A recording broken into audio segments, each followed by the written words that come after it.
तो विधायक बन गया, अब हैदराबाद जाके दहाड़ने की क्या जरूरत है? नहीं, नहीं देखिए वहाँ प्रवासी भाई लोग हैं और उनका हमारे चुनाव में बहुत बड़ा रोल रहा है। हम्म। तो मने निसंदेह अगर प्रवासी भाई अगर कहीं भी इस देश के कोने में हैं और वह साल में एक आध कार्यक्रम होता है तो वहाँ आना-जाना लगा रहता है। बस हमें लग रहा है 24 घंटे का ही हमारा सफ़र है।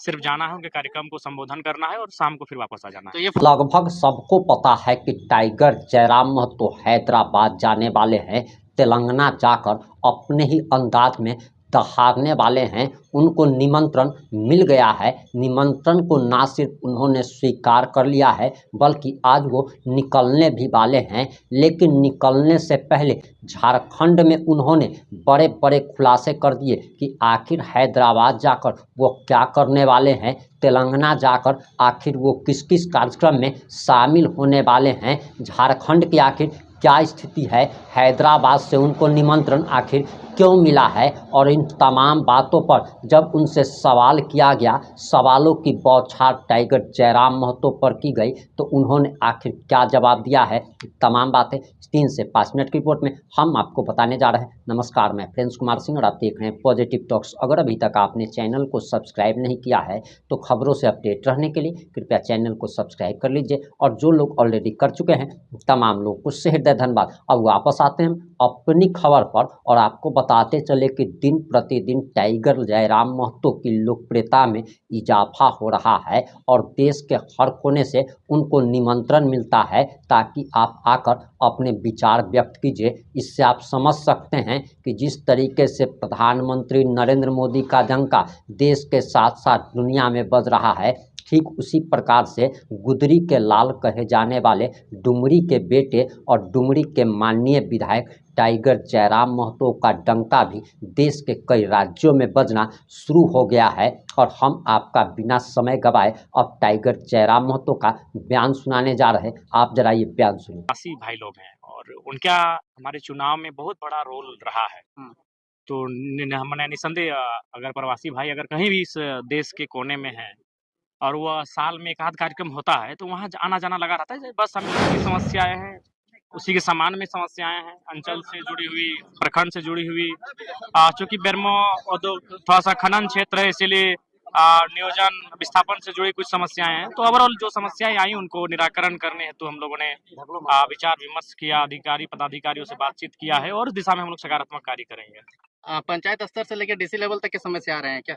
स्वाभाविक है, आएँगे ही। जनता को एक उम्मीद है कि जयराम महतो एक विधायक के रूप में नहीं, उनके बीच का एक शख्स आया है जिससे हम अपनी दर्द को साझा कर सकते हैं। वो सुनेगा और वो प्रयास भी करेगा। विस्थापित का ये क्षेत्र है, विस्थापन का समस्या आ रहा है क्या? निसंदेह विस्थापित का समस्या प्राथमिकता के साथ हम लोग रखते हैं, उठाते हैं और उन समस्याओं का निराकरण कैसे हो, इस पर हम लोग आगामी जो विधानसभा का सत्र होगा उसमें चर्चा होगी। अब तो विधायक बन गया, अब हैदराबाद जाके दहाड़ने की क्या जरूरत है? नहीं, नहीं देखिए वहाँ प्रवासी भाई लोग हैं और उनका हमारे चुनाव में बहुत बड़ा रोल रहा है। तो मने निसंदेह अगर प्रवासी भाई अगर कहीं भी इस देश के कोने में हैं और वह साल में एक आध कार्यक्रम होता है तो वहाँ आना-जाना लगा रहता है। बस हमें लग रहा है 24 घंटे का ही हमारा सफ़र है। सिर्फ जाना है, उनके कार्यक्रम को संबोधन करना है और शाम को फिर वापस आ जाना तो है। ये फॉर्मल मतलब सभा है या फिर कुछ विशेष नहीं, नहीं घटना एक सामान्य कार्यक्रम है जो विगत 2 वर्षों से हमसे समय माँग रहे थे और हमने उनको समय दिया। सरकारी विद्यालयों में पठन-पाठन के लिए क्या कहना चाहते हैं? निजी विद्यालयों में फीस वृद्धि को लेकर माँ-बाप काफ़ी परेशान हैं। जी, जी, काफ़ी परेशान हैं और इस विषय को बजट सत्र में कई विधायकों ने रखा भी था और उन्होंने पुरज़ोर विरोध भी किया था कि एक निजी विद्यालयों में भी एक ऐसा नियंत्रण में हो, सरकार के नियंत्रण में हो और जो फीस की वृद्धि हो वह भी नियंत्रण में हो। तो ये चीज़ें हैं जो स्पष्ट करती हैं कि थोड़ा-सा हम लोग आज शिक्षा और स्वास्थ्य को भी एक बाज़ार में लेकर जा रहे हैं, जिस पर रोक लगना आवश्यक है। आपके जो अभी जनता दरबार में रांची जिला से कुछ मजदूर आए थे, जो सिंह कुछ कंपनी एंटरप्राइजेज़। जो उसमें कार्यरत थे, जहाँ उन सबको वेतन काट के पैसा दिया जा रहा है। जी, उनसे बात हुई, उनके जो ऑनर हैं कंपनी के, उन्होंने कहा है कि विधायक जी उनको भेजिए, हम लोग सकारात्मक पहल करेंगे और नहीं तो फिर उनको मैंने कहा है कि अगर आप विधिवत रूप से कार्य नहीं करेंगे, तो उन मामलों को मने सदन में उठाया जाएगा, तो फिर बहुत सारी दिक्कतें आपको आएँगी। झारखंड में सर घुसपैठियों को लेकर काफ़ी चर्चा में है, इस पर क्या कहेंगे? देखिए, इसके लिए आपको जिस क्षेत्र में घुसपैठ की बात हो रही है, उस क्षेत्र की भौगोलिक, सामाजिक चीज़ों को आकलन करना होगा।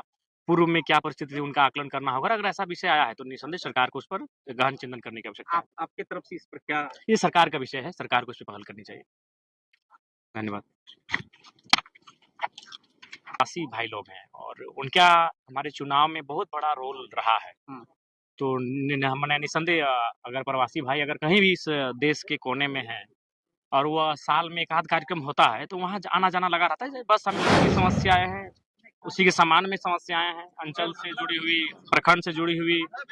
चूंकि बेरमो थोड़ा सा खनन क्षेत्र है, इसीलिए नियोजन विस्थापन से जुड़ी कुछ समस्याएं हैं। तो ओवरऑल जो समस्याएं आई उनको निराकरण करने हेतु हम लोगों ने विचार विमर्श किया, अधिकारी पदाधिकारियों से बातचीत किया है और इस दिशा में हम लोग सकारात्मक कार्य करेंगे। पंचायत स्तर से लेकर डीसी लेवल तक की समस्या आ रहे हैं क्या? स्वाभाविक है, आएंगे ही। जनता को एक उम्मीद है कि जयराम महतो एक विधायक के रूप में नहीं, उनके बीच का एक शख्स आया है जिससे हम अपनी दर्द को साझा कर सकते हैं। वो सुनेगा और वो प्रयास भी करेगा। विस्थापित का ये क्षेत्र है, विस्थापन का समस्या आ रहा है क्या?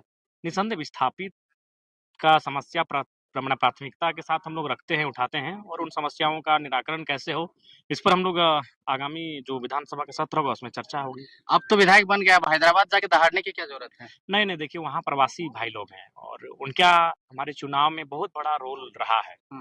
तो मैंने निसंदेह अगर प्रवासी भाई अगर कहीं भी इस देश के कोने में हैं और वह साल में एक आध कार्यक्रम होता है तो वहाँ आना जाना लगा रहता है। बस हमें लग रहा है 24 घंटे का ही हमारा सफर है, सिर्फ जाना है, उनके कार्यक्रम को संबोधन करना है और शाम को फिर वापस आ जाना है। तो ये फॉर्मल मतलब सभा है या फिर कुछ विशेष? नहीं, ये एक सामान्य कार्यक्रम है जो विगत 2 वर्षों से हमसे समय मांग रहे थे और हमने उनको समय दिया। सरकारी विद्यालयों में पठन पाठन के लिए क्या कहना चाहते हैं? निजी विद्यालयों में फीस वृद्धि को लेकर माँ बाप काफी परेशान। जी, काफी परेशान है और इस विषय को बजट सत्र में कई विधायकों ने रखा भी था और उन्होंने पुरजोर विरोध भी किया था कि एक निजी विद्यालयों में भी एक ऐसा नियंत्रण में हो, सरकार के नियंत्रण में हो और जो फीस की वृद्धि हो वह भी नियंत्रण में हो। तो ये चीजें हैं जो स्पष्ट करती हैं कि थोड़ा सा हम लोग आज शिक्षा और स्वास्थ्य को भी एक बाजार में लेकर जा रहे हैं जिस पर रोक लगना आवश्यक है। आपके अभी जनता दरबार में रांची जिला से कुछ मजदूर आए तो सिंह कुछ कंपनी जो उसमें कार्यरत है, यहाँ सबको वेतन काट के पैसा दिया जा रहा है। जी, उनसे बात हुई, उनके जो ऑनर है कंपनी के, उन्होंने कहा है कि विधायक जी उनको भेजिए, हम लोग सकारात्मक पहल करेंगे। और फिर उनको मैंने कहा है कि अगर आप विधिवत रूप से कार्य नहीं करेंगे तो उन मामलों को समय सदन में उठाया जाएगा तो फिर बहुत सारी दिक्कतें आपको आएंगी। झारखंड में सर घुसपैठियों को लेकर काफी चर्चा में है, इस पर क्या कहेंगे? देखिए, इसके लिए आप जिस क्षेत्र में घुसपैठ की बात हो रही है उस क्षेत्र की भौगोलिक सामाजिक चीजों को आकलन करना होगा, पूर्व में क्या परिस्थिति थी उनका आकलन करना होगा। अगर ऐसा विषय आया है तो निसंदेह सरकार को उस पर गहन चिंतन करने की आवश्यकता है। आपकी तरफ से इस पर क्या? ये सरकार का विषय है, सरकार को इस पर पहल करनी चाहिए। धन्यवाद। आपने पूरा बयान सुन लिया होगा। अब आपकी क्या प्रतिक्रिया है, अपनी प्रतिक्रिया जरूर दीजिएगा। जुड़े रहें हमारे साथ। जय हिंद, जय भारत।